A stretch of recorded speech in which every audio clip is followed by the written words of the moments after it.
दोस्तों, मैं पिछले करीब एक सवा साल से यही बात बोल रहा हूं कि पाकिस्तान ईरान की पीठ में खंजर उतारेगा।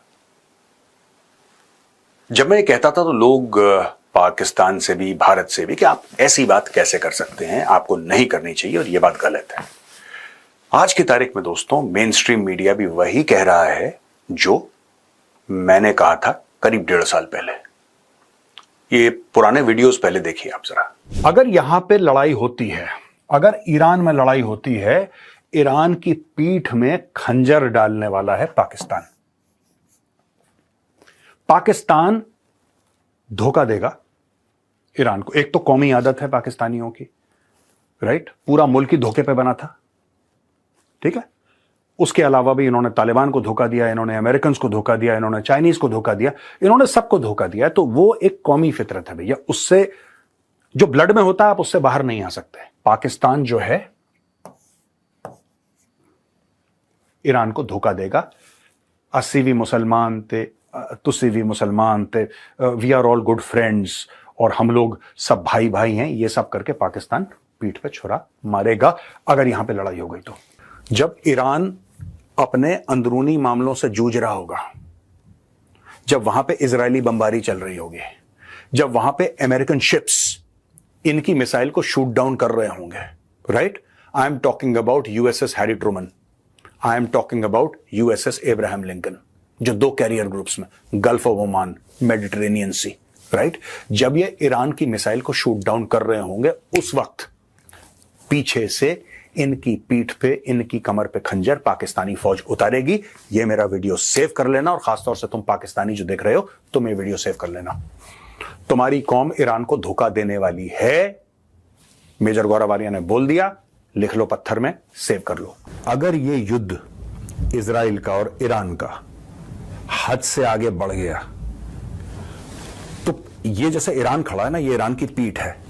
ये वाला एरिया ना, ये वाला एरिया ईरान का, ये फेस करता है इराक को, आगे सऊदी अरब है और आगे जाके बिल्कुल जॉर्डन है, उसके भी आगे जाके इजराइल है, पैलेस्टीन है, लेबनान है, फलाना ढिमका, ठीक है?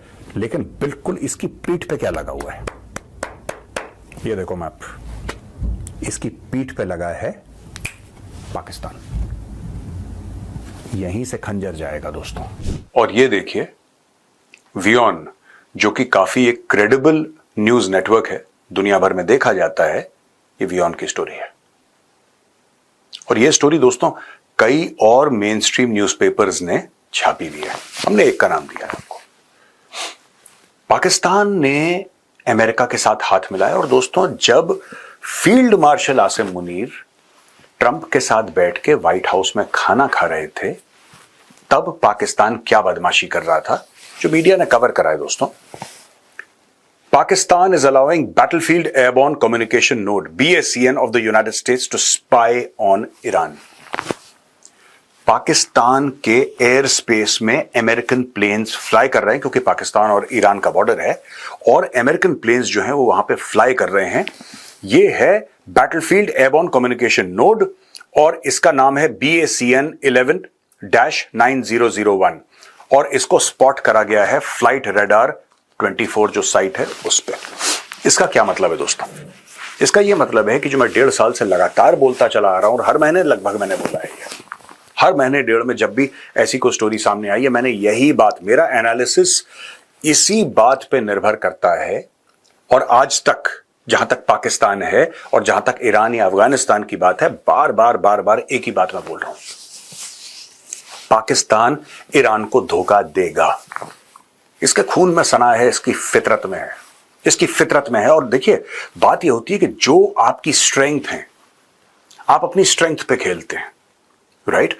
कोई बहुत अच्छा क्रिकेट खेलता तो क्रिकेटर ही बनेगा वो, क्योंकि उसमें टैलेंट है उसका, राइट? कोई बहुत अच्छा गाता है तो सिंगर ही बनेगा, जाहिर सी बात है, एटलीस्ट कोशिश करेगा सिंगर बनने की। पाकिस्तान का टैलेंट क्या है? पाकिस्तान का यह टैलेंट है कि अपनी जियो स्ट्रेटेजिक लोकेशन, जो पाकिस्तान की लोकेशन है, उसको इस्तेमाल करके मैक्सिमम बेनिफिट कैसे अक्रू करना है अपने लिए या अपने एलीट के लिए, किस तरीके से करना है। और किस तरीके से इस्लाम को एक एटीएम मशीन की तरह इस्तेमाल करना है दोस्तों, ये पाकिस्तान का टैलेंट है। करीब 57 मुसलमान देश हैं और किसी ने इस तरीके का टैलेंट नहीं दिखाया दुनिया के सामने जो पाकिस्तान ने दिखाया है। पाकिस्तान ने, यह बात मैं अक्सर कहता हूं, आज दोबारा रिपीट कर रहा हूं क्योंकि ईरान के साथ वही होने वाला है और कुछ हफ्तों में होने वाला है दोस्तों। ये शुरू हो गया है होना, मोटी कार्रवाई अब कुछ हफ्तों में देख लेंगे। पाकिस्तान ने पहले अफगानिस्तान को बोला कि तुम भी हमारे मुस्लिम बिरादर हो, और फिर अफगानिस्तान की पीठ पर खंजर उतारा। इसीलिए आज की तारीख में जो अफगान हैं, अफगान लोग हैं, वो पाकिस्तान से नफरत क्यों करते हैं? पाकिस्तानी इस मामले में कंफ्यूज्ड हैं कि हमने तो 50 लाख 70 लाख अफगानी वहां पे बैठ के हमने खिलाया उनको, ये करा, क्योंकि उनको पाकिस्तानियों को एक कहानी सुनाई गई है। बचपन से कहानी सुनाई गई है कि साहब ये मुसलमान थे, बड़े परेशान थे, तो पाकिस्तान ने इनको पाला। पाकिस्तानियों को यह कहानी नहीं सुनाई गई कि आखिर अफगान जो थे अफगानिस्तान छोड़ के पाकिस्तान क्यों आए, क्यों आए, उनका मकसद क्या था वहां पे आने का। कुछ तो शुरू में इसलिए आए क्योंकि यूएसएसआर ने इन्वेड कर दिया अफगानिस्तान, लेकिन 90% तब आए जब पाकिस्तान ने मदरसों को वेपनाइज करा, पाकिस्तान ने मुजाहिदीन को फंड करना शुरू करा क्योंकि सीआईए से फंड मिल रहे थे। पाकिस्तान वाया मीडिया था, पाकिस्तान ने दलाली खाई। पाकिस्तान वही दलाली ईरान के साथ भी खा रहा है दोस्तों, और यह दलाली एक बार दोबारा अमेरिका उसको दे रहा है। कई पाकिस्तानी बड़े खुश थे कि, और ट्रोल करने की कोशिश कर रहे हैं, मुझे कह रहे हैं मेजर साहब ये देखो अब तो आसिम मुनीर जो है वो गया है, अब तो हमारे रिश्ते बड़े अच्छे हो गए अमेरिका के साथ। नहीं, आपके साथ कभी भी अमेरिका से रिश्ते अच्छे नहीं थे। रिश्ते अच्छे तब होते हैं जब आप बराबरी के होते हैं, या आपके पास कुछ होता है देने के लिए दूसरी पार्टी को। ये रिश्ते अच्छे वो रिश्तेदारी वाले नहीं है, और रिश्तेदारी में भी आप देख लीजिएगा, ये फैक्ट है, आपको कड़वा लगे तो मैं माफी चाहता हूं, रिश्तेदारी में भी ये होता है कि जो सक्सेसफुल और अमीर रिश्तेदार होता है उसको कुर्सी पहले दी जाती है, उसको पानी पहले पूछा जाता है। ये बात सच है। तो पाकिस्तान ऐसा क्या दे रहा है अमेरिका को कि आसिम मुनीर को बैठ के खाना खिला रहा है डोनाल्ड ट्रंप? यही बात है दोस्तों जो मैं 1.5 साल से लगातार बोलता चला रहा हूं। यहां पे डोनाल्ड ट्रंप प्रधानमंत्री मोदी को यह बोलते हैं, जब कनाडा में चलते फिरते, कोई बायलैटरल मीटिंग नहीं हुई, पर चलते फिरते मोदी जी को डोनाल्ड ट्रंप की तरफ से एक मैसेज दिया जाता है कि साहब ऐसा है, आप तो इसके बाद जहां पे भी आगे जा रहे हैं, क्या कुछ समय के लिए आप अमेरिका में रुक सकते हैं? मोदी जी मना कर देते हैं। और इसकी बैकग्राउंड की क्या स्टोरी है दोस्तों कि मोदी जी मना कर देते हैं? इसके बैकग्राउंड की सिर्फ यही स्टोरी है कि उस वक्त व्हाइट हाउस में आसिम मुनीर भी था। जब आसिम मुनीर वहां पे था व्हाइट हाउस में, डोनाल्ड ट्रंप का यह मामला था। मैं आपको इतिहास में भी ले जाऊंगा, मैं आपको पूरा प्रूफ दूंगा जो मैं कह रहा हूं, तब आप एनालिसिस समझेंगे कि मैं कह क्या रहा हूं और क्यों कह रहा हूं, मेरा कारण क्या है, वजूहत क्या है। देखिए, मोदी जी आते व्हाइट हाउस में, अगर मान लेते, अगर डोनाल्ड ट्रंप का ये इन्विटेशन स्वीकार कर लेते, तो मोदी जी पहुंचते व्हाइट हाउस में मिलता आसिम मुनीर। और डोनाल्ड ट्रंप ने सिर्फ एक बात कहनी थी। डोनाल्ड ट्रंप को कोई इंटरेस्ट नहीं है इंडिया पाकिस्तान में लड़ाई हो, झगड़ा हो, कोई भी इंटरेस्ट नहीं है उसको। नो, उसका मेन एम आज की तारीख में ईरान है। अब आप बोलेंगे साहब मोदी जी का क्या लेना देना ईरान से? भारत हथियार थोड़ना दे रहा है ईरान को, भारत कोई फाइनेंशियल सपोर्ट थोड़ा ना कर रहा है ईरान को, मोदी जी का क्या लेना देना? दोस्तों, इसके लिए आपको कुछ साल पहले चलना पड़ेगा, और मैं आपको विद प्रूफ आज बताता हूं कि ये गेम क्या खेला। दोस्तों, ऐसा हुआ कि 2021 में 24-25 फरवरी, मोटा मोटी 24-25 फरवरी 2021 में लाइन ऑफ कंट्रोल पे सीज फायर होता है, जो कि ऑपरेशन सिंदूर के समय टूटा। इतने सालों तक वो सीज फायर बरकरार था। उसके पहले रोज धूम धड़ाका, रोज धूम धड़ाका, रोज धूम धड़ाका, ये मारकाट, कत्ल, आर्टिलरी चल रही है, दुनिया भर का वहां पे खेल हो रहा है बिल्कुल लाइन ऑफ कंट्रोल पे। अचानक एक दिन होता है कि सीज फायर, सब लोग कहते हैं सीज फायर, हमें थोड़ा ना लड़ाई करनी थी, हमने बोला ठीक है सीज फायर हो गया। फरवरी में ये सीज फायर होता है और अगस्त में तालिबान काबुल में घुस जाते हैं। और जब हम ये सीज फायर की बात कर रहे होते हैं और सीज फायर इन इफेक्ट हो रहा होता है, उस वक्त दोहा में, जो कि कतर की कैपिटल है, वहां पे अमेरिकन और तालिबान मिलके द दोहा अकॉर्ड साइन कर रहे होते हैं। बेसिकली मैं ये कहना चाहता हूं कि हम भी नहीं चाहते थे कि खून बहे लाइन ऑफ कंट्रोल में, क्योंकि हमारे भाइयों का खून बह रहा है ना। तो हमने बोला ठीक है, कोई बात नहीं, सीज फायर हो जाता है। और वो सीज फायर का बेनिफिट पाकिस्तान को मिलता है। उस वक्त शायद हमें यह नहीं पता था कि अमेरिका के क्या प्लान्स हैं, लेकिन पीठ पीछे अमेरिका यही प्लान कर रहा था कि हमें पाकिस्तान की जरूरत पड़ेगी जब तालिबान पावर में आएगा अफगानिस्तान के अंदर। लेकिन अगर आप पाकिस्तान के मैप को देखेंगे दोस्तों, ऐसा लंबा है मैप और चौड़ाई इसकी कम है। पाकिस्तान के वेस्ट में पड़ता है अफगानिस्तान और पाकिस्तान के ईस्ट में पड़ता है, यानी कि पूरब दिशा में पड़ता है भारत। अगर लाइन ऑफ कंट्रोल में आग लगी रहती, वो लाइन ऑफ कंट्रोल जो तकरीबन 750 किलोमीटर लंबी है, उधर अगर आग लगी रहती तो पाकिस्तान को सारी एनर्जी फोकस करनी पड़ती भारत की ओर। और दोस्तों यही चीज है, राइट, यही इशू है जिसकी वजह से ये सीज फायर जब माना भारत ने, भारत का तो यह था कि ठीक है लड़ाई, हमारा इंटेंट कुछ और था, अमेरिका का गेम पीठ पीछे कुछ और चल रहा था।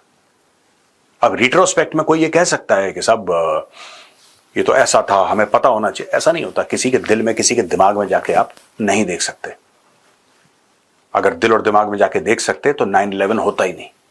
अमेरिका का सबसे ज्यादा डिफेंस का और इंटेलिजेंस का बजट है पूरी दुनिया में, राइट, लेकिन हो गया ना 9/11, तो हो जाता है दोस्तों।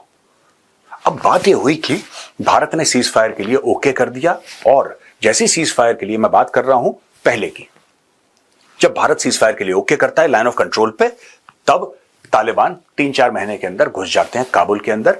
दोहा अकॉर्ड्स के तहत अमेरिकन उनको सौंपते हैं और अमेरिकन वहां पे भाग जाते हैं। पाकिस्तान का दोबारा इस्तेमाल होता है, और आज की तारीख में दोस्तों एक फॉलोआउट एक और होता है। तालिबान ये कहते हैं कि पाकिस्तानी धोखेबाज हैं, राइट, पाकिस्तान ने हमें धोखा दिया है और अब हम इख्तिदार में आ गए, अब हम पावर में आ गए, अब हम ठोकेंगे। और वो ठुकाई आज तक चल रही है। जो तहरीक तालिबान पाकिस्तान है दोस्तों, वही सिक्के का दूसरा पहलू है, वही सिक्के का दूसरा पहलू है। There is no difference between the Tehrik Taliban Pakistan and the Afghan Taliban. कोई फर्क नहीं है, कोई फर्क नहीं है दोस्तों, बस उनके ऑपरेशंस अलग हैं। माइंडसेट, आइडियोलॉजी, टारगेट्स सब वही हैं। आज की तारीख में वो ठोक रहा है पाकिस्तान को, राइट। अब आसिम मुनीर के लंच पे हम लोग वापस आते हैं। ये बहुत जरूरी था दोस्तों कि आप आसिम मुनीर को लंच करवाएं, ठीक है।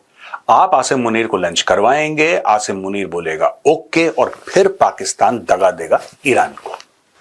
दोस्तों जैसे अमेरिका ने वेलकम करा था सीज फायर 2021 में, राइट, और भारत ने कहा ठीक है हम नहीं लड़ना चाह रहे, ऐसे हमारा कोई ये नहीं है, तो पाकिस्तान इन्फिल्ट्रेशन करता है टेररिस्ट को, टेररिज्म बहुत बुरी चीज है, इन्फिल्ट्रेशन नहीं होना चाहिए, अमेरिका के हैं ये स्टेटमेंट्स। मैं आपको बता देता हूं sir.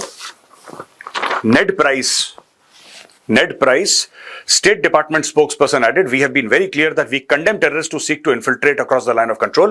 We continue to support direct dialogue between India and Pakistan on Kashmir." Direct dialogue की बात कर रहा है, किसी तीसरे के इंटरफेरेंस की बात नहीं कर रहा, बायलैटरल की बात कर रहा है, डायरेक्ट डायलॉग, और कह रहा है कि हम कंडेम करते हैं। ये स्टेट डिपार्टमेंट कह रहा है अमेरिका का, right.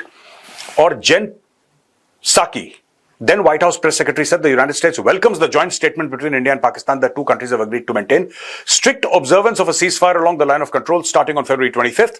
This is a positive step towards greater peace and stability in South Asia. समझ गए? उस समय अमेरिका का स्टेट डिपार्टमेंट यह कह रहा है कि हम सीज फायर वेलकम करते हैं इंडिया पाकिस्तान का। 2021 की बात कर रहा हूं मैं।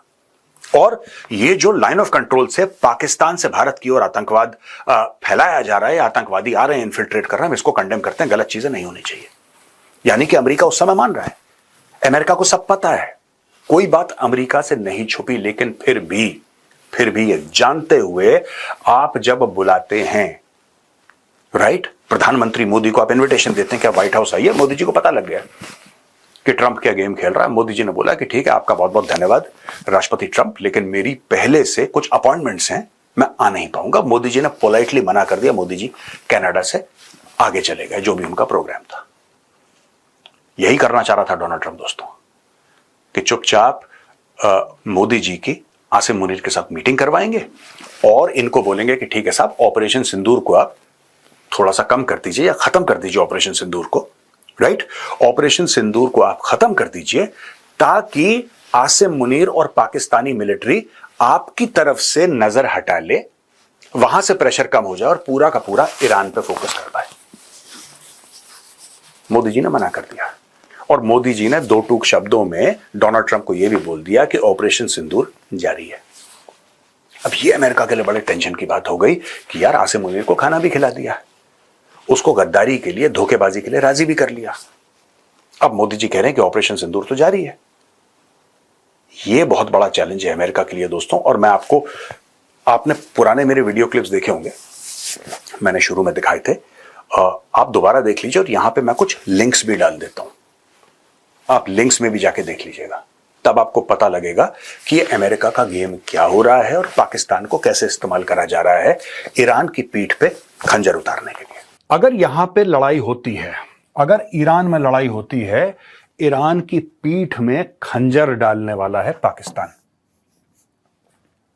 पाकिस्तान धोखा देगा ईरान को। एक तो कौमी आदत है पाकिस्तानियों की, राइट, पूरा मुल्क ही धोखे पे बना था, ठीक है।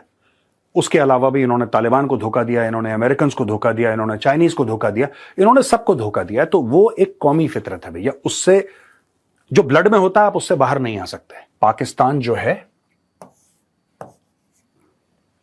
ईरान को धोखा देगा। 80 भी मुसलमान थे, तुसी भी मुसलमान थे, we are all good friends, और हम लोग सब भाई भाई हैं, ये सब करके पाकिस्तान पीठ पे छुरा मारेगा अगर यहां पे लड़ाई हो गई तो। जब ईरान अपने अंदरूनी मामलों से जूझ रहा होगा, जब वहां पे इजरायली बमबारी चल रही होगी, जब वहां पे अमेरिकन शिप्स इनकी मिसाइल को शूट डाउन कर रहे होंगे, right, I am talking about USS Harry Truman, I am talking about USS Abraham Lincoln, जो 2 कैरियर ग्रुप्स में, Gulf of Oman, Mediterranean Sea, right, जब ये ईरान की मिसाइल को शूट डाउन कर रहे होंगे, उस वक्त पीछे से इनकी पीठ पे, इनकी कमर पे खंजर पाकिस्तानी फौज उतारेगी। ये मेरा वीडियो सेव कर लेना, और खासतौर से तुम पाकिस्तानी जो देख रहे हो, तुम ये वीडियो सेव कर लेना। तुम्हारी कौम ईरान को धोखा देने वाली है, मेजर गौरव आर्या ने बोल दिया, लिख लो पत्थर में, सेव कर लो। अगर ये युद्ध इजराइल का और ईरान का हद से आगे बढ़ गया, तो ये जैसे ईरान खड़ा है ना, ये ईरान की पीठ है, ये वाला एरिया ना, ये वाला एरिया ईरान का, ये फेस करता है इराक को, आगे सऊदी अरब है, और आगे जाके बिल्कुल जॉर्डन है, उसके भी आगे जाके इजराइल है, पैलेस्टीन है, लेबनान है, फलाना ढिमका, ठीक है। लेकिन बिल्कुल इसकी पीठ पे क्या लगा हुआ है, ये देखो मैप, इसकी पीठ पे लगा है पाकिस्तान। यहीं से खंजर जाएगा दोस्तों।